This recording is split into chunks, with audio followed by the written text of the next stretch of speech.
Dash. सो जब हमें first call अब रिसीव हो जाती है, मनी रिसीव हो गया है, तो डेबिट कर देंगे बैंक को और हमारी एंट्री बनती है bank account debit to share first call account. So narration will be being first call money received on dash much number of shares at rate of rupees dash. इसी तरीके से जब हम सेकंड कॉल ड्यू करते हैं तो due करने के साथ सेकंड कॉल भी हमारी क्योंकि पर्सनल अकाउंट होती है, so share second call account will be debited against what, to share capital account.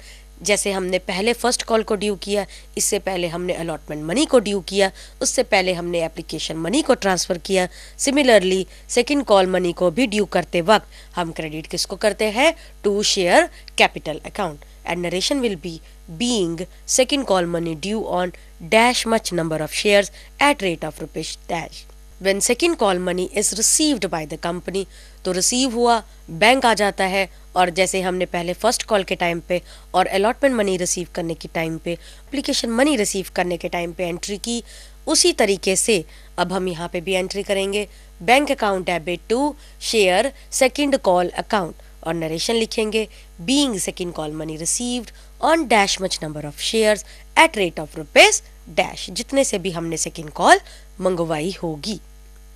इसी तरीके से when preference shares are issued, then a separate account for preference share application account, preference share allotment account, preference share call money account, preference share first call account and preference share second call account, then preference share final call account as per the case, we will be opening the separate accounts, but the accounting procedure remains the same।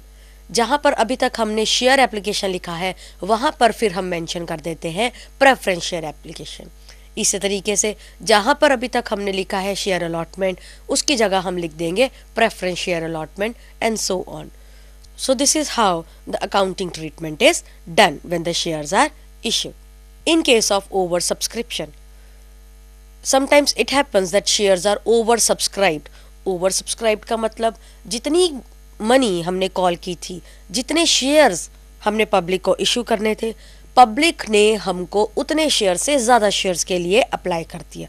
So this excess money may be retained towards the allotment and call money। इससे पहले हमने बात की थी कि अगर हमारे पास excess money आ जाती है तो कंपनी चाहे तो उसको वापस कर दे, अगर उसको वापस करती है उसकी एंट्री हम डिस्कस कर चुके हैं, लेकिन अगर कंपनी उसको रिटेन करती है तो हमारी एंट्री क्या होती है, our entry will be share application account debit, जिसमें सारा मनी पड़ा हुआ है, उस अकाउंट को पहले हमने क्रेडिट किया था, अब हम उसी अकाउंट को डेबिट कर देंगे, और इस अकाउंट में से जितनी अमाउंट हमने अलॉटमेंट में ट्रांसफ़र की उतनी अमाउंट से शेयर अलॉटमेंट अकाउंट क्रेडिट कर दीजिए, और जितनी मनी हमने कॉल में ट्रांसफ़र की, चाहे वो फर्स्ट कॉल है चाहे वो सेकंड कॉल है, उतनी मनी से हम एक नया अकाउंट क्रिएट करते हैं कॉल्स इन एडवांस अकाउंट, और उस अकाउंट में हम एक्सेसिव मनी ट्रांसफ़र कर देते हैं। So our journal entry will be share application account debit to share allotment account to calls received in advance account और कॉल्स इन एडवांस अकाउंट। और narration क्या लिखेंगे, being excess money transferred to allotment and calls। Now let us take one example। Rockstar company issued 50,000 shares of ₹10 each on the following basis as shown in table 1 on 1st April 2009। Table 1 हमें कहता है कि Rockstar company ने जब 50,000 के share issue किए तो उसकी मनी उसने कैसे मंगवाई। 2 रुपए उसने मंगवाए एप्लीकेशन पे, 4 रुपए अलॉटमेंट के वक्त, 2 रुपए फर्स्ट कॉल और 2 रुपए second call. So applications were received for 60,000 shares. It means that there was over subscription and excess money was returned back। Company ने एक्सेस मनी को एडजस्ट नहीं किया, उसने एक्सेस मनी को वापस कर दिया। एक्सेस मनी कितनी रिसीव की कंपनी ने, 10,000 शेयर्स के ऊपर। So now let us see how the entries will be passed in our journal. You remember what was the step 1? Step 1 was when we receive application। Now from this example it is clear that the company has called upon 50,000 shares application only, but public has sent the applications for 60,000 shares and the money which the company received on application was rupees 2 per share. So what will be the entry? Bank account debit to share application account. और कितने money से? 60,000 shares के लिए application आई, 2 रुपए के हिसाब से application आई, तो amount will be 60,000 multiplied by 2, it means 1,20,000. Now what is the step 2? We need to adjust the application money to the share capital account at the time of allotment. तो company को जब shares application मिली, उस application के बाद company का पहला step होता है शेयर्स को अलॉट करना. तो जितने शेयर्स कंपनी ने अलॉट करने थे उतने शेयर्स कंपनी अलॉट करेगी और बाकी का सारा पैसा, जैसे कि एग्जाम्पल में लिखा है, कंपनी ने डिसाइड किया कि वो रिफंड कर देगी. So when the shares applications are finally allotted, our entry will be share application account debit to share capital account. और कितना अमाउंट हम शेयर कैपिटल में ट्रांसफर करेंगे, उतना अमाउंट जितने की एक्चुअली हमने एप्लीकेशंस मंगवानी थी. हमने 50,000 शेयर्स के बदले में एप्लीकेशंस मंगवानी थी, तो 2 रुपए हमें एप्लीकेशन मनी रिसीव होता है पर शेयर. इसका मतलब 50,000 multiplied by 2 will give us a figure of 1 lakh. It means that share application account will be debited with rupees 1 lakh and share capital account will be credited with rupees 1 lakh. अब बाकी का बचा हमें देखिए 1,20,000 हमने receive किए, 1 लाख हमने उसमें से एडजस्ट किए, इसका मतलब 20,000 रुपए का हमने क्या किया? These 20,000 rupees will be returned back to the shareholders and it will give us our step 3. Step 3 is return the excess application money back. So whenever we are going to return the money, it means that money is going out of the business and entry will be share capital account debited to bank account. कितने amount से?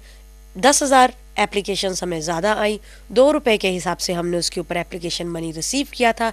इसका मतलब amount column में हम लिखेंगे 10,000 multiplied by 2 means 20,000 rupees.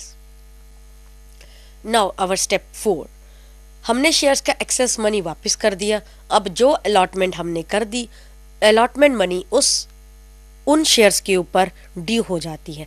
So when allotment money becomes due, our entry will be share allotment account debited to share capital account. अब देखिए 50,000 shares हमने इशू किए हैं एंड अलॉटमेंट मनी इज ₹4 पर शेयर. तो कितने की अलॉटमेंट मनी हम ड्यू करेंगे? 50,000 multiply bye 4 will give us 2 lakh. So we will be debiting share allotment account with ₹2 lakh and we will be crediting share capital account with ₹2 lakh. So when allotment money is received, then what will happen? Bank will come towards the company or money will come towards the company. So here we will be debiting the bank account with the amount of allotment money and we will be crediting to share allotment account and amount will be ₹2 lakh. Our narration will be being allotment money due on 50,000 shares at rate of ₹4 per share received by the company. Step 6 will be the first call when the first call becomes due. अब allotment money के बाद जब company को फिर से capital की ज़रूरत होती है तो कंपनी अपना रिमाइंडर अमाउंट कॉल करती है. तो जब कंपनी फर्स्ट कॉल कर रही है तो हमने फर्स्ट कॉल को पहले ड्यू करना है, फिर उसको रिसीव करना है. जब हम उसको ड्यू करते हैं तो हम एंट्री क्या लिखते हैं? Share first call money account debit to share capital account. और कितनी अमाउंट लिखेंगे? 50,000 के शेयर कंपनी ने इशू किए, फर्स्ट कॉल के अगेंस्ट मनी हमें मिलनी थी ₹2, तो अमाउंट हमारा बनता है 50,000 मल्टीप्लाई बाय 2 मीन्स 1 lakh. हमने 1 lakh की कॉल मनी लोगों से या फिर अपने शेयर होल्डर्स से रिसीव करनी है.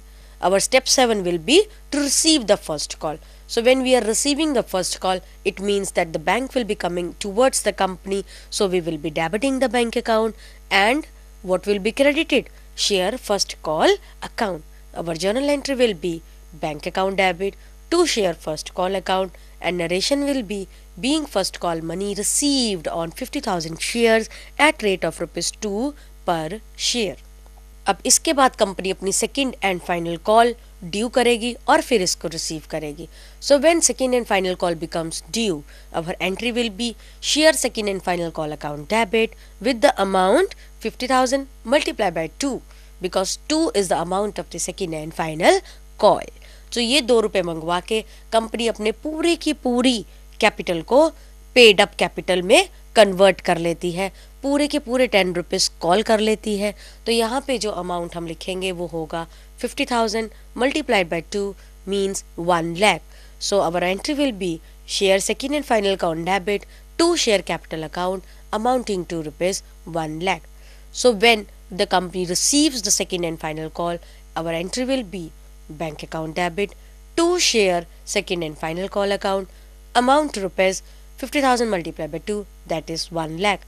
Narration will be being the second and final call money received on 50,000 shares at rate of rupees 2 per share.